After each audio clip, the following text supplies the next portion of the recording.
Okay, this is the final video of our series on capital assets.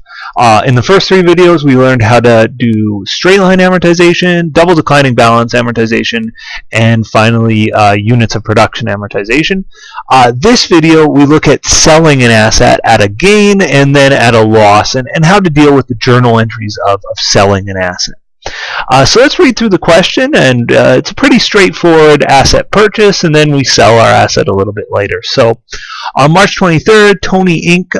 Buys a new Volkswagen Golf for $22,000. This is my dream car. I've been pricing them out, thinking about them, but haven't bought one yet. Anyway, I'm pretending I bought it today. He expects it to be useful for 10 years, after which time he expects to sell it for $2,000. The company has a December 31st fiscal year end and wishes to use straight line amortization. On June 5th, 2013, Tony Inc. sells the car for A, $21,500 or B, $16,000. Prepare all the required journal entries for the life of the car under scenarios A and B above. Okay, so we're going to buy a car, we're going to amortize it for a little while, and then we're going to sell that car, and we'll see how to do all of the journal entries for an asset, for kind of the life of this asset. So the first thing we've got to do is buy the car. The day, of course, is March 23rd, 2012, and we buy a car, let's assume for cash. That's how I'm going to buy my car. I'm not a big financing guy, so I'm going to say, hey, I got a car, debit car, $22,000, and we're going to credit cash, $22,000. So we got our car. Marvelous. Now we've got to amortize it. Our fiscal year end is December 31st, and that's the next relevant date. So again, March 23rd is a relevant date because we buy the car. Then we kind of keep the car, we drive it, hopefully enjoy it, until December 31st when it's our fiscal year end, and we've got to do journal entries. Now we haven't sold the car on December 31st, but we have amortization, and we've got to record the amortization entries up to December 31st. So it's our fiscal year end. It's December 31st, 2012, and I need to amortize my car. So how do I amortize? Well, I got to look back, maybe watch the old video on straight line amortization, but if you recall, I take the cost of my car minus the residual value, and remember that residual value is the amount that we think we'll be able to get out of our asset at the end of its life. So it's kind of what's left over from our asset when we're done with it. And when we're done with this car, we think we can sell it for $2,000. That's our residual value. Cost minus residual value equals amortizable, sorry, my writing's so bad, amortizable cost. And our amortizable cost here is $20,000. So, okay, we're going to be able to amortize this car for $20,000 over its useful life, and its useful life was 10 years. So 20,000, we're doing straight line amortization, so the number of years matters. 20,000 divided by 10 years equals $2,000 in amortization per year. So now we're in year 2012. We've owned the car from March 23rd to December 31st. This is where, again, there's differences between methods and techniques. I've encouraged my students to round to the nearest month. So March 23rd, we're going to pretend is March 31st. So when I'm counting my months for amortization, I won't count March. I'm going to start with April, May, June, July, August, September, October, November, December. I'm going to own it for 9 months in 2012.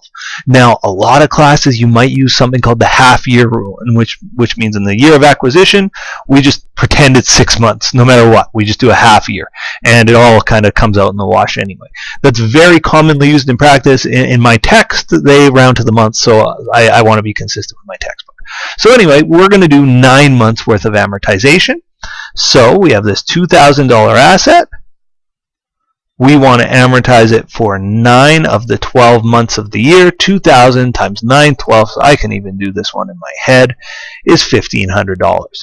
So our amortization for fiscal 2012, our amortization for the 9 months between when I bought the car and my fiscal year end is $1,500, but I got to do journal entries. So I've dated it already. Maybe I'll date it again just to remind myself. It's December 31st, 2012. I'm going to debit amortization expense, $1,500, and I'm going to credit accumulated amortization, and there's a very good chance your prof will make you write it out. Accumulated amortization or accumulated depreciation on the car, and again that's $1,500. So we've done basic amortization. Now in the question it tells us on June 5th, 2013, and we'll do part A first, Tony Inc. sells the car for $21,500. So before we actually sell the car, we need to amortize it up to the date of the sale. So I've already amortized it to December 31st, 2012. I need to record amortization between December 31st, 2012 and when I sell it, and so that would mean I need to record amortization for December 31st and to June 5th. I need to record it for January, February, March, April, May. Again, I round to the nearest month, so I'm not going to count June. I need to amortize this asset for 5 months. So on June 5th, 2012, I need to amortize this asset. Oops, my amortization here is going to be, it would be $2,000 if it was a full year, but I didn't get a full year in. I only got 5 out of 12 months. Going to need my calculator for this one. I can see it's going to be a 0.333 type of answer. 2,000 times 5 divided by 12 is, 833.33. So 833, we'll round to the dollar here. So let's do our amortization again. It's debit amortization expense, credit accumulated amortization on the car for $833. Okay, now might be a good time to check in on the value of our car according to our books, our book value of our car. So the book value of our car is the cost minus the accumulated amortization. So our car minus our accumulated amortization on the car equals the car's net book value. In this case, our car was worth $22,000 when I bought it. My accumulated amortization, that's accumulated, means built up amortization. So the amortization built up on my car so far is $1,500 plus the $833. 1,500 plus 8, oh that's such a bad 8, 833 is 2333. So according to my records, my car is worth $22,000 minus the $2333 in amortization. My car is worth $19,667. That's the net book value of my car. Now let's look at scenario A. Scenario A says we sell the car for $21,500. Well, this is wonderful news. We have an asset that we think we've valued on our accounting records at $19,667. We're selling it for $21,500. In this situation, we're going to experience what's called a gain on sale. We sold the asset for more than it was worth. And you'll see in scenario 2, when we sell the car for $16,000, sorry about the line, when we sell the car for $16,000, our car we say is worth $19,667, we're going to experience a loss on the sale of the car. Let's deal with our gain first. I'll try to squeeze it in over here, and then we'll deal with our loss on the next part, or the next page here. So I'll do a journal entry just in the bottom right here. So again, it's June 5th, and I sell my car. And here's what I'd like you to do whenever you sell an asset. Assuming you sell it for cash, debit the cash. Get that out of the way. So we sold it for cash. Of course, we got cash. When I get an asset, I debit that asset. So I'm going to debit cash. Let me just zoom out here a bit. I'm a little bit worried that my big head in the bottom right is going to block my answer, so I'm making it a bit smaller. So debit cash for the amount of money we got. We got $16,000. Now I've got to get rid of my car, so I got to credit my car, and to get rid of the car, it was on the books for 22 grand. Let's get it off the books. Credit car, $22,000. Oh, I think I've answered the wrong part. I'm answering part 2 instead of part 1. I'm going to change that. Debit cash for $21,500. I want to do part A. So, pardon me. Debit cash, not for 16. That's in part B. We'll do that in a minute. Debit cash for $21,500. Credit car for $22,000. Now we've also got to get rid of any accumulated amortization on the car, and to get rid of it, I debit it. Again, when I set up my accumulated amortization, you can see here I credit it, and I credit it here to set it up. Now I've got to get rid of it. I get rid of the car, I get rid of its related accumulated amortization, so I debit accumulated amortization on my car for the total amount that's accumulated, $23.33. And now you're looking at this and you're saying, okay, I got the money, I got rid of my car and its amortization, I'm done. And we're almost done, we're not quite done. The only thing missing now is the fact that our car, in fact, I'm going to slide this over a bit, our journal entry doesn't balance, pardon me. So I have 21, 23, 833 in debits. I have 22,000 in credits. I'm missing a substantial credit here. The credit goes to gain, or if it happened to be a debit I was missing, it would go to loss on sale. So I'm going to gain on sale. And I credit that for the amount that makes this balance. I credit that for, let's see, it was 23,833, so the missing debit is 1833. So we gained 1833 on our sale. Now I hope you can see that looking at the numbers too. I had an asset on my books for $19,667. That's the value of it on my books, and I got paid $21,500 for it. I got paid $21,500 for something that was worth $19,667. I'm $1,800 to the good. I have a gain on sale of $1,833.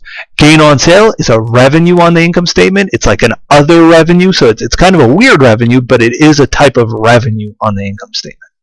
That's it for the gain. Let's have a look at the other scenario, and I'm just going to get a blank sheet here. And so everything's the same in the other scenario up until that last entry. So again, we have a car. Oops, pardon me. Let me get my pen tool out.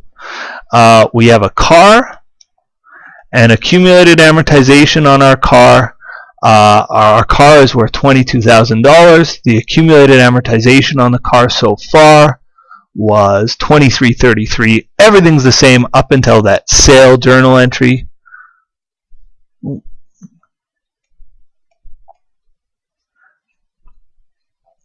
So again, we have a car that's worth $19,667 on our books. That's our car's net book value.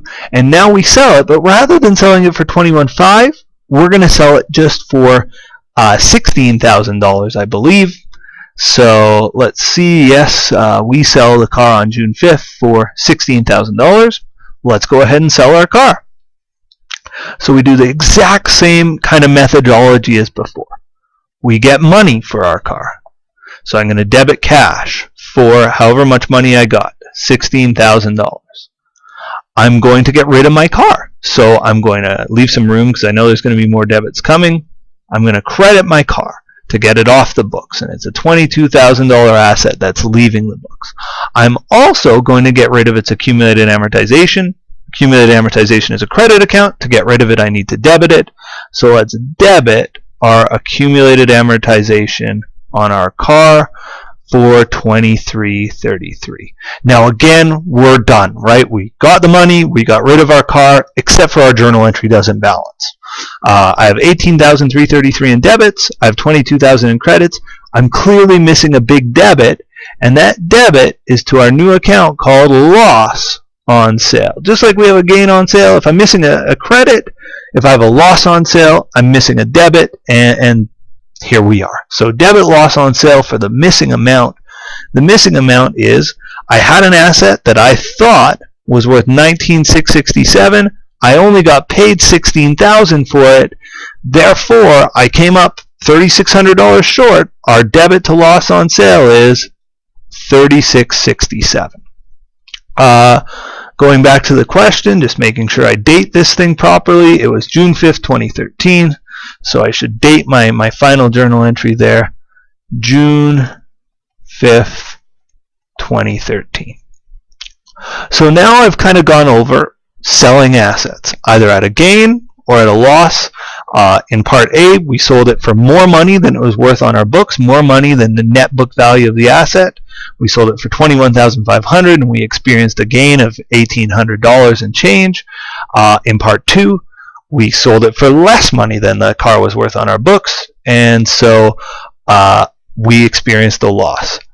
If gains are revenues, losses are like expenses on the income statement. Well, they are expenses, and they're also classified as other expenses. They go below the line. They're not operating expenses of the company. They're unusual kind of expenses.